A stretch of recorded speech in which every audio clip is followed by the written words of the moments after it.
والعاقبة للمتقين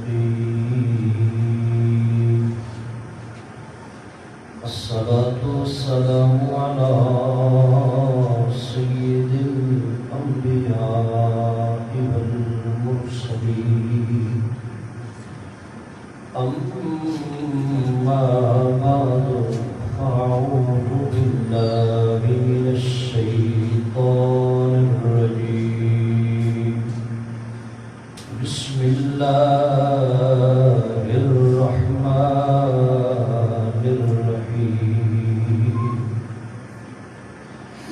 شهر رمضان الذي أنزل فيه القرآن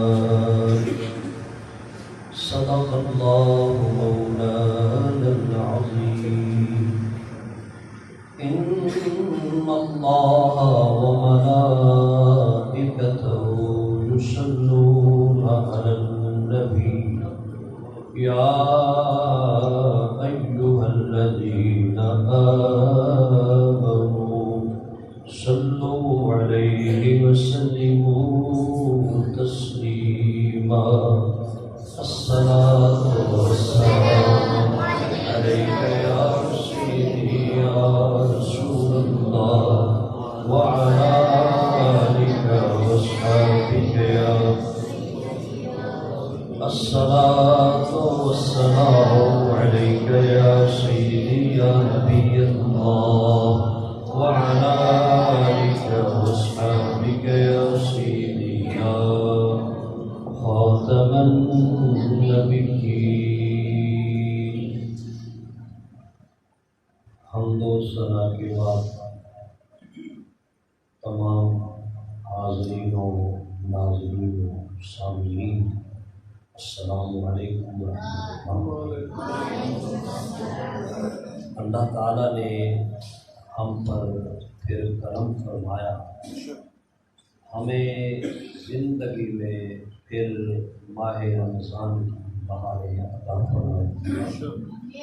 اللہ تعالیٰ خوش بختوں کو اور اہل ایمان کو ماہ رمضان کی بہاریں لوٹنے کی توفیق بخشتا ہے، اور کچھ تو وہ ہے کہ جو اس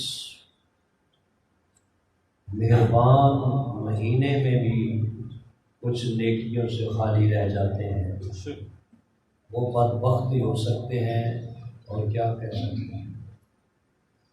روزہ رکھنے کی توفیق انہیں نہیں، نماز پڑھنے کی توفیق انہیں نہیں، تراویح کی طرف وہ نہیں آتے، تو بتاؤ انہیں کیا کہہ سکتے ہیں کہ اللہ کی رحمت کا دریا چل رہا ہے، اے آؤ کچھ نہ کچھ لے جاؤ۔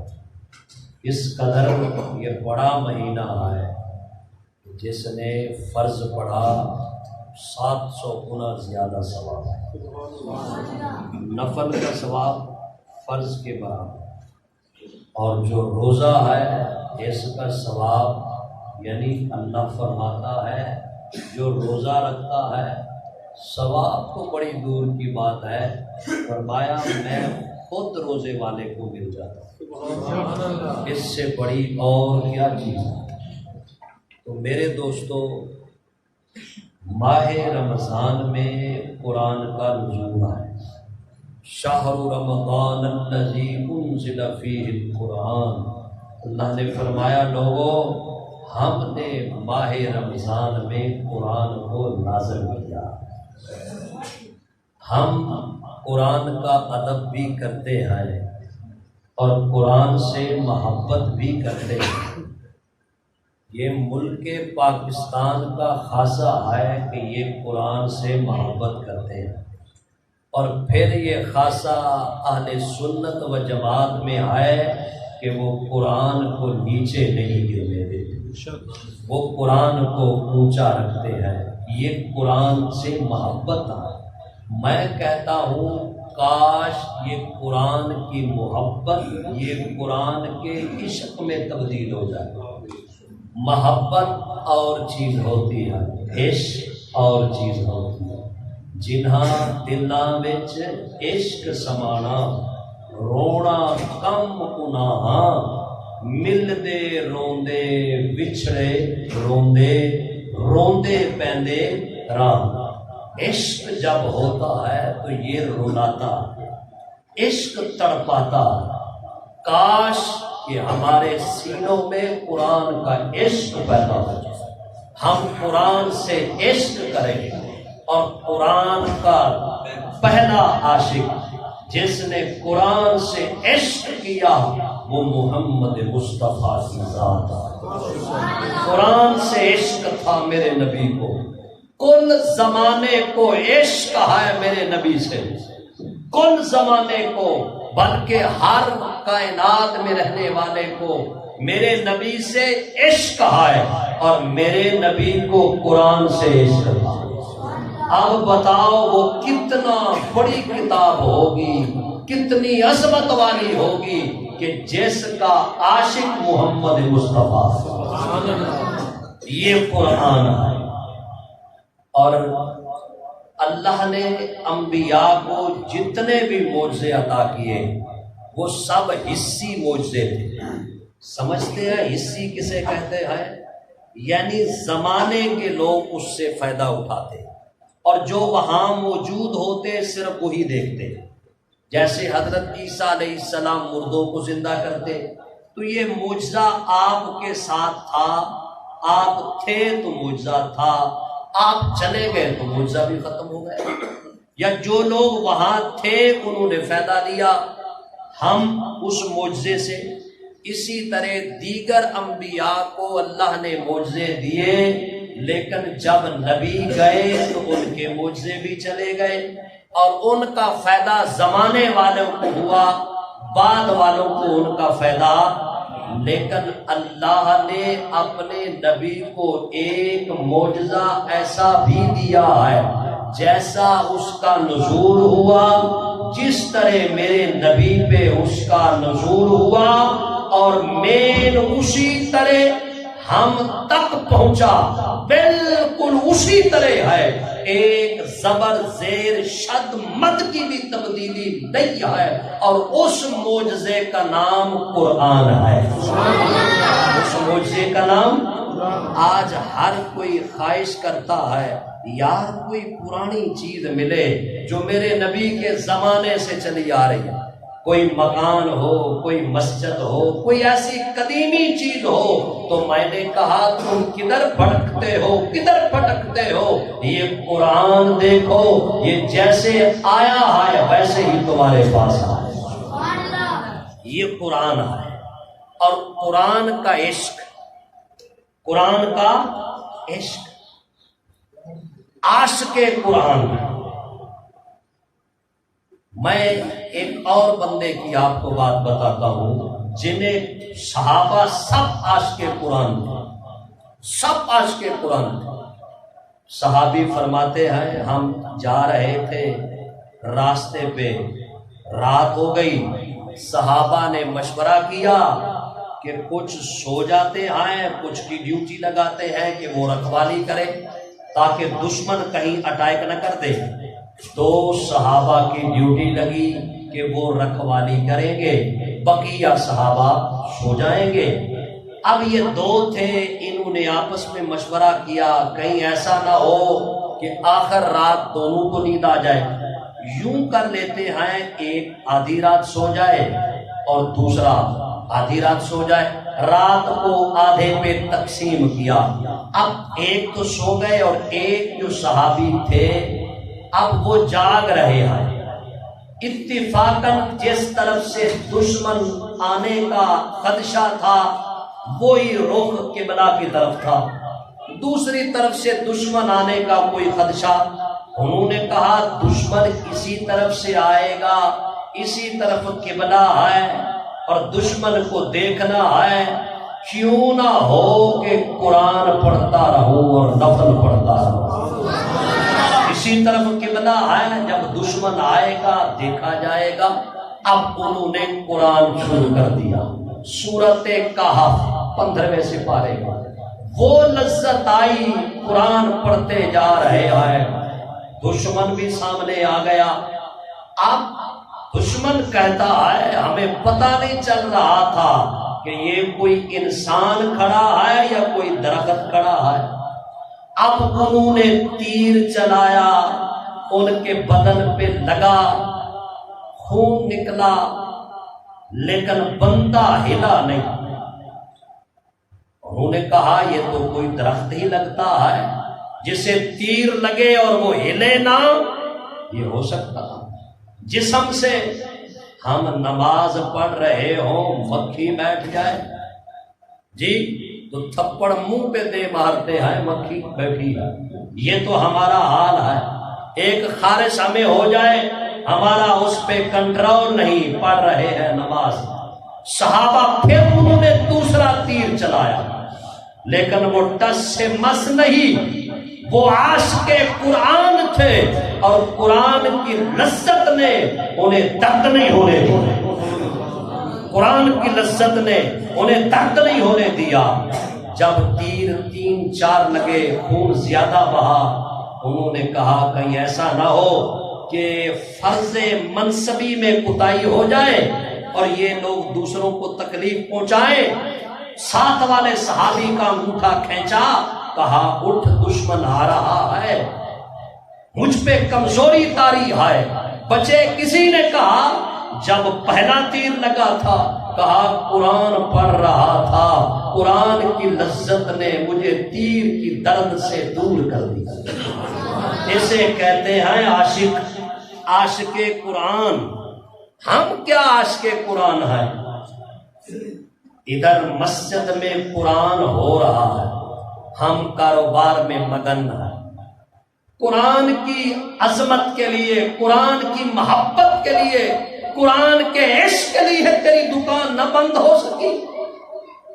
11 مہینے 24 گھنٹے تو کماتا رہا، تیری جیب نہ بھری، اب 1 مہینے میں کیا بھر جائے گی اور 1 گھنٹے میں کیا بھر جائے گی؟ جی خیال کر۔ اور پھر کچھ تو وہ ہیں جو کاروبار پہ بیٹھے ہیں، اور کچھ وہ ہیں وہ انگریز کا بنایا ہوا کوتے کا کن، اس میں مصروف ہے۔ تو کہتے ہیں ہم مسلمان ہیں۔ کچھ میڈیا پہ بیٹھے ہیں، فلم ڈرامہ دیکھ رہے ہیں، حیات تک ختم ہو گیا ہے کہ مسجد میں قرآن پڑھا جا رہا ہے اور ہم کیا کرتوت کر رہے ہیں۔ پھر کہتے ہیں ہمیں قرآن سے محبت ہے۔ میں نے کہا قرآن جو لعنت بھیجتا ہے، تم محبت کہتے رہو، کوئی محبت نہیں، تمہارے کہنے سے تھوڑی محبت ہے۔ جب قرآن کہے گا کہ یہ میرا عاشق ہے تب رب مانے گا۔ یہ جو تراویح پڑھی جاتی ہے مسجد میں، یہ مزاج ہے کوئی؟ یہ دین کا حصہ نہیں۔ آپ اس کو چھوڑتے کس حیثیت سے چھوڑتے ہیں؟ آپ کے ہاں اس کی کوئی ویلیو نہیں۔ قرآن پڑھا جا رہا ہے، تراویح ہے، ماہ رمضان 1 مہینہ مہمان، آپ گھر میں سوئے ہیں، کاروبار میں مگن ہیں، فیس بک انٹرنیٹ پہ مگن ہیں، 1 گھنٹہ آپ کے لیے نہیں ہے تو آپ کل کیا بارڈر پہ جا کر ہندوستان کو فتح کریں گے؟ جو 1 گھنٹے کے لیے پرسکون کلینوں میں، نرم نازک کلینوں پر، پنکھوں کی ہوا کے نیچے جو 1 گھنٹے کے لیے قرآن نہیں پڑھ سکتا، وہ کہے گا عاشق ہے۔ ایک صحابی رسول تھے اور ان کے ہاتھ کانپتے تھے اور پاؤں میں طاقت کوئی نہیں تھی، چل نہیں سکتے تھے۔ کسی کی ڈیوٹی لگائی، مجھے مسجد تک پہنچا۔ اب وہاں بیٹھ بھی نہیں سکتے تھے، اب سینے میں سوٹی رکھی۔ کیا؟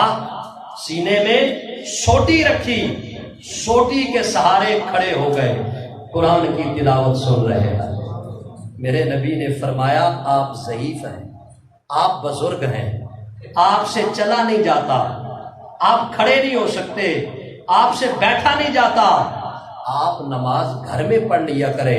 آنکھوں سے آنسو آ گئے، ہاتھ جوڑ کے عرض کرنے لگے، سونا یہ کیسے ممکن ہو سکتا ہے کہ مسجد میں قرآن پڑھا جا رہا ہے اور میں گھر بیٹھتا ہوں؟ یہ کیسے ہو سکتا ہے؟ اس سے تو بہتر ہے میں قرآن کی تلاوت سنتا رہوں، میری جان نکل جائے۔ یہاں ماڑا سا سر درد ہو گیا، تراویح چھوٹ گئی، روزہ رکھا، تراویح کا نام نہیں لیا، بڑا احسان کر دیا رب پہ کہ روزہ جو رکھا ہے۔ پھر کہتے ہیں سینہ تان کے ہم بھی قرآن سے محبت کرتے ہیں۔ میں نے کہا قرآن جو نہیں کرتا، یہ تراویح مزاق نہیں ہے، تراویح غیر ضروری چیز نہیں ہے، تراویح سنت مؤکدہ ہے۔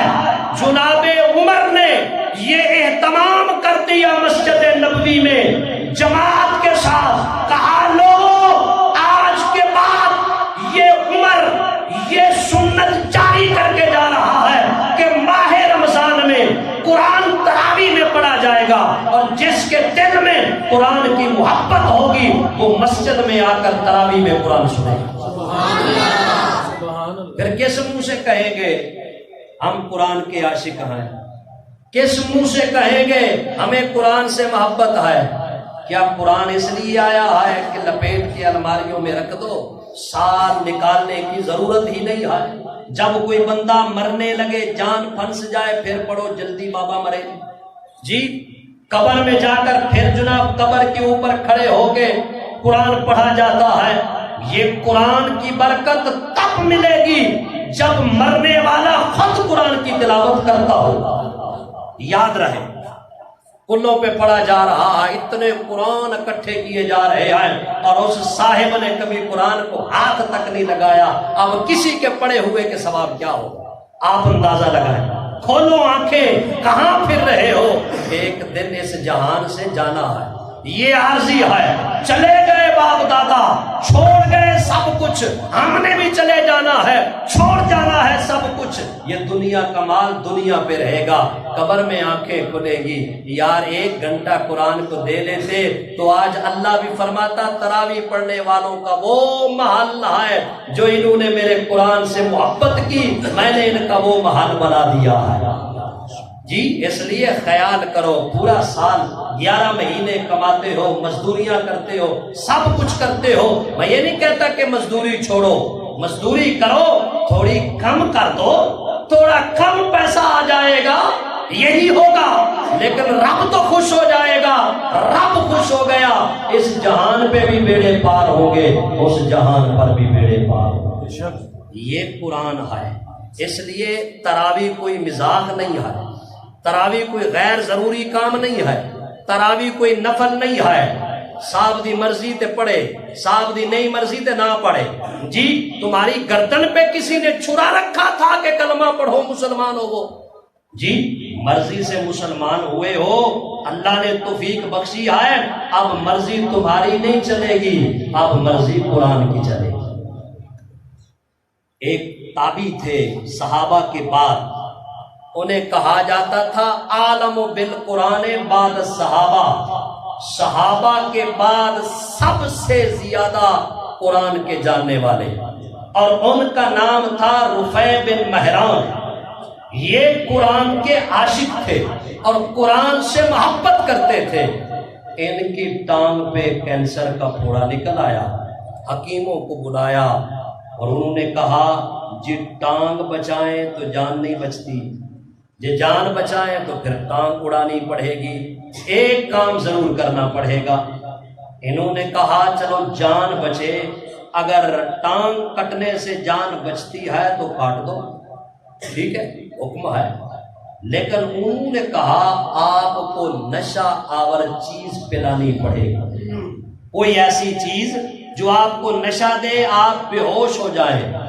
آپ نے کہا یہ تو میرے قرآن نے منع کیا، یہ تو نہیں ہو سکتا کہ میں کوئی چیز پیوں، پرانی بات ہے، آپ کو انجیکشن آ گئے، پرانی بات ہے، کہ یہ تو نہیں ہو سکتا، جان جاتی ہے تو جائے، قرآن کے خلاف نہیں کر سکتا، قرآن کے خلاف قدم نہیں اٹھ سکتا۔ جان جاتی ہے تو جائے، مالک کی مرضی ہے، وہ بغیر بیماری کے بھی لے لیتا ہے، بغیر بڑھاپے کے بھی لے لیتا ہے، جب اس کی مرضی ہو وہ لے لیتا ہے، اس کی مرضی ہے، کسی کی جرت نہیں ہے اس کے سامنے اف تک کہے، بلکہ گردن جھکا کے کہتے ہیں یا اللہ تیری مرضی۔ یہی تھا، کہا یہ نہیں، انہوں نے کہا ایک اور بھی چیز ہے جس سے میں مدہوش ہوتا ہوں جی، اور مجھے درد محسوس نہیں ہوتی۔ انہوں نے کہا وہ کون سی چیز ہے جو پلانی بھی نہ پڑے، بندہ مدہوش بھی ہو جائے، ٹانگ کٹے درد بھی نہ ہو، وہ کیا چیز ہے؟ کہا وہ میرے رب کا قرآن ہے، وہ میرے رب کا قرآن ہے۔ کہا کسی قاری کو بلاؤ میرے سرہانے قرآن پڑھے، اب جب قرآن پڑھے گا میری آنکھیں رک جائیں گی، عین میں سرخی آ جائے گی، جب یہ رکے عین میں سرخی آ جائے تم اپنا کام تمام کر دینا۔ ہمیں قرآن کا عشق آ گیا، ہمیں قرآن کا سرور آ گیا، ہم قرآن کے عشق میں جو حال عاشقوں کا ہوتا ہے وہ ہو جاتا ہے۔ اب قاری کو بلایا گیا، اب قاری نے وہ قرآن کی تلاوت شروع کی اور ان کی رفیع بن مہران کی آنکھیں رک گئی، سرخی آ گئی۔ حکیموں نے آری چلائی اور ٹانگ کو کاٹ کے رکھ دیا، قرآن پڑھ رہا ہے، پٹی لگ گئی، اور لگنے کے بعد انہوں نے قاری کو اشارہ کیا، قاری ذرا رک جا۔ قاری رکا، رفیع بولے کہ قرآن پڑھا جا رہا تھا، تم نے اپنا کام کیوں نہیں کیا، آپریشن کیوں نہیں کیا؟ انہوں نے کہا جناب ہم نے آپریشن کر دیا ہے، پٹی لگا دی ہے۔ کہا فواللہ قرآن کے عشق میں مجھے جسم کا کوئی درد نہیں ہوا۔ یہ ہے عشق۔ ہم وہ عاشق ہیں کہ ایک گھنٹے کے لیے بھی آنے کو تیار نہیں۔ کیا تراویح پڑھنے سے بیماری بڑھ جاتی ہے؟ بیماری بڑھ جاتی ہے؟ لو لکھوا لو مجھ سے، حدیث کی روح سے، قرآن کی روح سے، جسے تراویح پڑھتے ہوئے موت آ گئی، خدا کی قسم بغیر حساب کے بخشش، قرآن نے لکھا، میرے نبی نے لکھا، اور جسے تراویح پڑھتے ہوئے بیماری لائق ہو گئی، فرمایا تراویح کی وجہ سے جب تک وہ بیماری رہے گی اور فرشتے اس کے نامہ اعمال میں نیکیاں لکھتے رہیں گے۔ کتنے بندے آج تک تراویح پڑھنے کی وجہ سے کمزور ہو گئے؟ بتائے مجھے کوئی، کتنے بندے تراویح پڑھنے اور دکان بند کرنے کی وجہ سے غریب ہو گئے؟ کتنے بندوں نے 1 گھنٹے کے لیے نیند چھوڑی اور بالکل وہ تباہ و برباد ہو گئے؟ اگر تراویح میں بیماری ہوتی یا روزے میں بیماری ہوتی، خدا کی قسم اللہ نے اسے فرض ہی نہیں کرنا تھا اور تراویح کو رکھنا ہی نہیں تھا۔ رب فرماتا ہے اس میں بیماری نہیں، روزے میں بھی شفا رکھی ہے، تراویح میں بھی شفا رکھی ہے۔ آپ لوگ تو 9 سوا 9 بجے تک سو جاتے ہوں گے، تراویح تو کمپلیٹ ہو جاتی ہے، آپ تو اتنے بجے تک سو جاتے ہیں نا؟ ماشاءاللہ سو جاتے ہیں آپ، گپیں لگ رہی ہیں، فیس بک چل رہی ہے، انٹرنیٹ چلایا جا رہا ہے، گھروں میں ٹی وی چل رہے ہیں، میڈیا پہ بیٹھے ہیں، باتیں ہانکی جا رہی ہیں، اور مسجد میں قرآن پڑھا جا رہا ہے، اور اس عاشق کو خبر تک نہیں، کل کہے گا میں بھی قرآن کا عاشق تھا، میں بھی قرآن سے محبت کرتا تھا۔ قرآن کی تلاوت کو بار بار کرنا، بار بار تلاوت کو کرنا، اور تلاوت بار بار نہیں کر سکتے تو بار بار تلاوت کو سنو۔ یہ عشق ہے قرآن سے، پتہ کوئی نہیں، خبر کوئی نہیں، پیچھے والا بندہ ناظرہ ہے تو اسے بھی کوئی نہیں پتا کیا پڑھا جا رہا ہے، پڑھا ہوا ہے اسے بھی کوئی نہیں پتا، لیکن اس کا دل اور وجدان یقین کہہ رہا ہے کہ جو پڑھا جا رہا ہے یہ حق پڑھا جا رہا ہے، یہ سچ پڑھا جا رہا ہے۔ رب فرماتا ہے سب کو برابر ثواب دو۔ اللہ قاری کو ثواب، فرمایا امام ہے وہ تو الگ ہے، یا اللہ پیچھے جو حافظ ہیں ان کا ثواب، فرمایا انہیں بھی دو، فرمایا انہیں بھی دو، انہیں پتہ کوئی نہیں تھا، ہاتھ باندھ کے کھڑے ہو گئے، قرآن پڑھا جا رہا ہے، حق پڑھا جا رہا ہے، سچ پڑھا جا رہا ہے۔ مولا علی ایک دن میرے نبی کی بارگاہ میں، یا اللہ یا رسول اللہ جنت میں نماز روزہ ہوگا، جنت میں نماز روزہ ہوگا؟ آپ نے فرمایا، میرے نبی نے فرمایا مولا علی وہاں تو مجھے ہوگی، جنت یہ جہاں نماز روزہ ہے یہ دارالعمل ہے، عمل کی جگہ ہے، وہ تو دارالجزا ہے، وہاں تو جزا ملے گی، نیکیاں ملے گی، وہاں تو خوشیاں ہیں، وہاں نماز کی معافی ہے۔ مولا علی کی آنکھوں سے آنسو آئے، عرض کی یا رسول اللہ جہاں نماز نہ ہو وہاں علی کو لطف ہی نہیں آتا، جہاں نماز نہ ہو وہاں علی کو لطف ہی نہیں آتا۔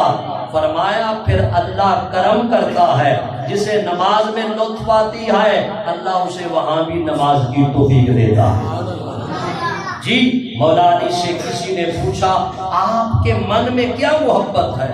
فرمایا فل گرمیاں ہو اور سورج گرمی برسا رہا ہو اور ماہ رمضان کا روزہ ہو اور پھر جہاد کا حکم ہو، مولا علی کے ہاتھ میں تلوار ہو تو لطف آ جاتا ہے۔ گرمیوں کا روزہ ہو، پھر جہاد ہو، تلوار ہو تو کہا علی کو لطف آ جاتا ہے۔ ہم کہتے ہیں ہم وہاں جا پڑھتے ہیں جہاں 8 پڑھی جا رہی ہے، 8 نہ کسی صحابی نے پڑھی نہ کسی رسول نے پڑھی، 8 کا ذکر کہیں بھی نہیں، یہ اپنی سہولت ہے۔ مولا علی نے مدینے میں 20 پڑھوائی اور فرمایا قیامت تک 20 رہیں گی۔ آج وہاں چلے جاؤ وہ سب کچھ انہوں نے بدلا تو دیا ہے لیکن تراویح 20 ہی رکھی ہے، مہر ہے، اس لیے تراویح 20 ہے۔ یہ 8 والا تو ویسے ہی ہے، لوگ آئیں اور 8 پڑھے، کہاں 8 کہاں 20، فرق تو پڑتا ہے۔ اس لیے میرے دوستو تراویح یہ سنت ہے، سنت ہے، سنت مؤکدہ ہے، جان بوجھ کے چھڑنا یہ گناہ ہے، جان بوجھ کے چھوڑنا۔ کوئی بندہ لاغر ہے، زیادہ بیمار ہے، مریض ہے، بیمار اور مریض اسے کہتے ہیں جو چل نہ سکے۔ کسی نے کسی بندے سے کہا مریض کسے کہتے ہیں؟ کہا زمین پہ پڑا ہو 100 کا نوٹ اور وہ اٹھا نہ سکے وہ مریض ہے۔ جی اور سناؤ، آیا کوئی ایسا مریض جس کے سامنے چلو 10 کی ویلیو نہیں، 1000 روپیہ پڑا ہو سامنے اور اسے نظر بھی آ رہا ہو اور پھر اس میں اٹھانے کی ہمت نہ ہو، اسے کہتے ہیں مریض۔ جی 10 بھی نہیں چھڑنے، اسی 100 تے 1000 دی گل کر دے، باوی جنہ مریض ہوئے ہون 10 بھی تے چھڑنے نہیں، پھر کہتے ہیں ہم مریض ہیں۔ جب کھانے کی باری آتی ہے تو 2 روٹیاں کھاتے ہیں، 3 کھاتے ہیں۔ جی افطاری میں سب سے آگے وہی ہوتے ہیں، انہیں زیادہ بھوک لگی ہوتی ہے جنہوں نے روزہ ہی نہیں رکھا، انہیں زیادہ بھوک لگی ہوتی ہے۔ کھانے پینے میں مرض کوئی نہیں، روزہ رکھنے میں مرض آ جاتا ہے۔ جو مریض آئے میں ان کو ٹارگٹ نہیں کر رہا، جو ہیں وہ ہے، بلڈ پریشر ہے اور ایسے مرض ہے وہ الگ ایک چیز ہے، لیکن جو ہٹے کٹے ہیں جانوروں کی طرح ہوٹل پہ بیٹھ کے کھانا کھا رہے اور ہوٹل کھلے ہوئے ہیں جانوروں کی طرح، وہ انسان ہے یا جانور ہے؟ بتاؤ مجھے کہ وہ جانور ہے، رکھنا تو دور کی بات ہے، جسے حیا بھی نہیں، بے حیا ہے۔ ایک شخص تھا مجوسی، آگ پرست، اس نے دوپہر کے وقت بازار میں اپنے بیٹے کو کھاتے پیتے دیکھا، حالانکہ روزہ اس کا بھی نہیں تھا، وہ تو مسلمان ہی نہیں تھا۔ اس نے اٹھایا تھپڑ بچے کے منہ پہ دے مارا، کہا تجھے خبر نہیں مسلمانوں کا ماہ رمضان ہے اور تو بے حیاؤں کی طرح باہر کھاتا ہے، تجھے حیا نہیں؟ اس نے کہا ابا ہم مسلمان نہیں ہیں، ہم پہ روزے فرض نہیں ہیں۔ کہا فرض نہیں ہے لیکن بے حیا تو نہیں ہے نا، حیا ہونی چاہیے۔ اب کسی نے اسے دیکھا وہ جنت میں پھر رہا ہے چپیڑ مارنے والا، تو کسی نے کہا اے تو کیسے جنت میں آ گیا ہے، یا تو مسلمان آتے ہیں، کافروں کا کیا کام ہے جنت میں؟ کہا میں کافر نہیں رہا تھا، ماہ رمضان کی بے ادبی کی میرے بچے نے، میں نے اسے تھپڑ مارا کہ ماہ رمضان ہے بے وقوف حیا کر، اللہ کا مہینہ ہے حیا کر، بس یہ لفظ میں نے کہے۔ جب میں واپس پلٹا تو رب نے مجھ پہ کرم کر دیا، رمضان کے حیا کی وجہ سے اللہ نے مجھے ایمان کی توفیق دی اور میری زبان پہ کلمہ مصطفیٰ جاری ہو گیا اور میں مرنے سے پہلے مسلمان ہو گیا۔ رب نے مجھے ماہ رمضان کے ادب کی وجہ سے بغیر حساب کے اللہ نے مجھے بخشا۔ جو مسلمان ہو، جو بے ایمان تھا اس نے حیا کیا، رب نے اسے ایمان کی دولت دے دی۔ اور جو مسلمان ہو، میں روزہ رکھنے کی بات نہیں کر رہا، صرف حیا کی بات کر رہا ہوں، حیا کی بات کر رہا ہوں، اس لیے حیا کرو۔ ماہ رمضان ہے، تراویح پڑھو، کچھ نہیں ہوگا ایک مہینے میں، لکھوا لو مجھ سے۔ اگر 1 گھنٹہ تم تراویح کے لیے آتے ہو، مجھے یقین ہے کہ تمہارا گاہک وہاں کھڑا ہوگا، بندہ نماز پڑھنے گیا ہے، میں سودا لوں گا تو اسی سے۔ میں ایک مرتبہ گیا یہ پیچھے گاؤں میں، ریڑیوں پہ بندے بیٹھے ہیں، میں سیب لینے لگا تو ایک ریڑی والا نہیں تھا۔ میں نے ساتھ والے بندے سے پوچھا، میں نے کہا یہ بندہ کدھر گیا؟ کہتا جی تسی سیب لینا میرے کو لے لو دیا، نمازیں ہی نہیں پوری ہونی۔ ساتھ والے بندے نے کہا بھائی سیب لینا ہے تو مجھ سے لے لو، یہ نمازیں ہی نہیں پوری ہونی، ہر ویلے نماز ٹرے ہے۔ میں کھڑا ہوں، میں وہاں کھڑا ہوں، تقریباً کچھ 8 یا 10 منٹ میں وہاں کھڑا ہوں۔ اب وہ شخص آیا، میں نے اس سے پوچھا کہاں گئے تھے؟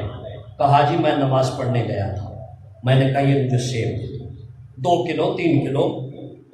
وہ بندہ پوچھتا ساتھ والا، کہتا ساڑھے کو ریٹ پوچھ دے رہے ہو، تیرے کو ریٹ ہی کوئی نہیں پوچھا۔ میں نے کہا نماز پڑھنے والے کو رب جانے اس سے ریٹ کیا پوچھ رہے ہیں جی۔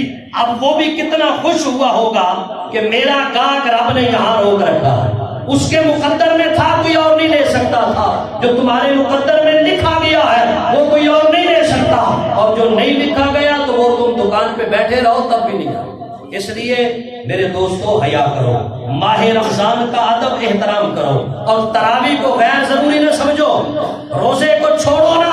مولا علی فرماتے جس نے روزے کو چھوڑا پوری زندگی بھی روزہ رکھتا رہا، فرمایا وہ فضیلت نہیں مل سکتی جو ماہ رمضان والی تھی۔ جی ہم تقلید کرتے ہیں حضرت امام اعظم ابو حنیفہ کی، سمجھتے ہیں؟ حضرت امام اعظم ابو حنیفہ کی۔ حضرت امام اعظم ابو حنیفہ عاشق قرآن تھے۔ کیا تھے؟ عاشق قرآن تھے۔ 63 قرآن ماہ رمضان میں، 63 60 اور 3 63 قرآن ماہ رمضان میں، ماہ رمضان میں 1 قرآن رات کو، 1 قرآن دن کو، اور 3 قرآن نماز تراویح میں۔ آئی سمجھ؟ حضرت امام اعظم ابو حنیفہ وہ بھی انسان تھے، صحابی نہیں تھے، تابعی تھے، نبی نہیں تھے، نبی کے امتی تھے، فرشتے نہیں تھے، انسان تھے۔ اگر وہ 63 قرآن پڑھ سکتے ہیں تو انو تے مینو کیوں ہم کیوں نہیں پڑھ سکتے؟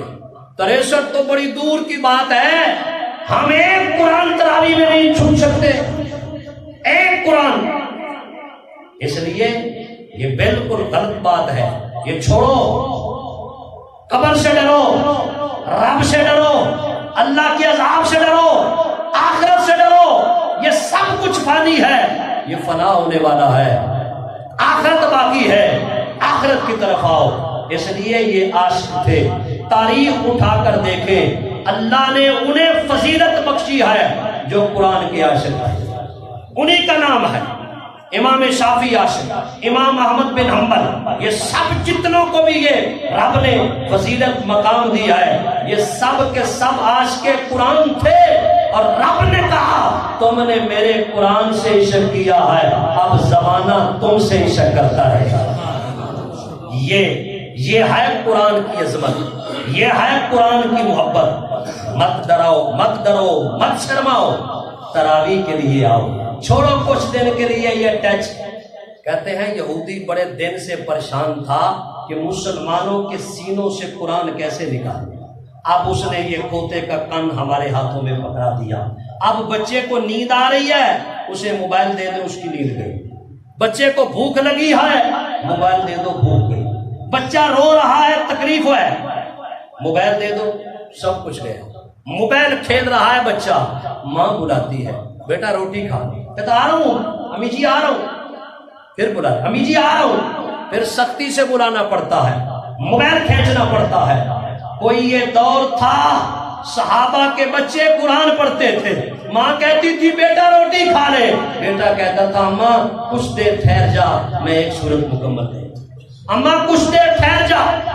ایک صحابی کی شادی ہوئی، رات کو انہوں نے قرآن شروع کر دیا، رات کو پہلی رات ہے، قرآن شروع کر دیا، پوری رات، صبح روزہ رکھ لیا، رات قرآن، صبح روزہ۔ اب بی بی بھی تو صحابیہ رسول تھی، اور جب دیکھا اس نے کہ یہ قرآن پڑھ رہا ہے، نفل پڑھ رہا ہے، اس نے بھی وضو کیا اور وہ بھی قرآن اور نفل پہ شروع، صبح روزہ۔ آپ دونوں کا مقابلہ، رات بیت جاتی ہے قرآن میں، نوافل میں، اور دن بیت جاتا ہے روزے میں۔ باپ نے جا کے شکایت لگائی، یا رسول اللہ یہ معاملہ ہے، بچے کو تھوڑا سا سمجھا دیجئے کہ ایک دن روزہ رکھے، ایک دن چھوڑے، رات کو بی بی کے بھی حقوق ہیں، یوں نہ کرے۔ تو میرے نبی نے کہا یہ تم خود شکایت لگا رہے ہو یا اس کی دلہن نے کہا ہے؟ اس کی بیوی نے یہ شکایت کی ہے یا تم کر رہے ہو؟ یا رسول اللہ میں ہی شکایت لگا رہا ہوں، مجھے اس کی ماں نے بتایا ہے۔